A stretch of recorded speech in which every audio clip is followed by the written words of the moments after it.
ஜெபிக்கப்படும் என்று இறை அடியார் யோசித்துக் கொண்டிருந்த போது அவருக்கு நம் அன்பு தாயே தோன்றி எல்லாரும் பத்திரமாக இருக்கும்படி ஏற்பாடு செய்துவிட்டு, அதே போல பழைய ஆலயம் இடிந்து விழுந்தது.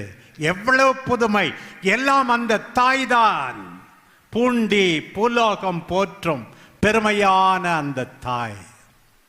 பிரியமானவர்களே, நான் முதலாக 1970ஆம் ஆண்டு 10 வயது இருக்கும்போது நான் வந்தேன். அப்போது நம்முடைய அருளாளர் இறையடியார் தந்தை அவர்கள்தான் இங்கே பங்கு தந்தை. சிறு பையனாக பார்த்தேன். ஏதோ கடவுளை பார்ப்பது போல இருந்தது. ஒரு ஞானி, ஒரு தவம் செய்கின்ற ஒரு மனிதர், ஒரு புனிதர். எல்லா மனிதருக்கும் அவர் ஜெபித்து கொண்டே இருந்தார். பார்த்தேன் தூர இருந்து.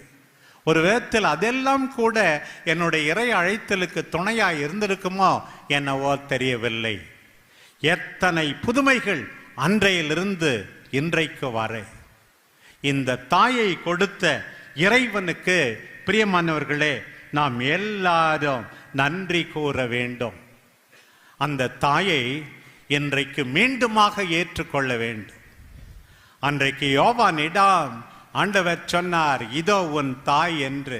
உடனே அவர்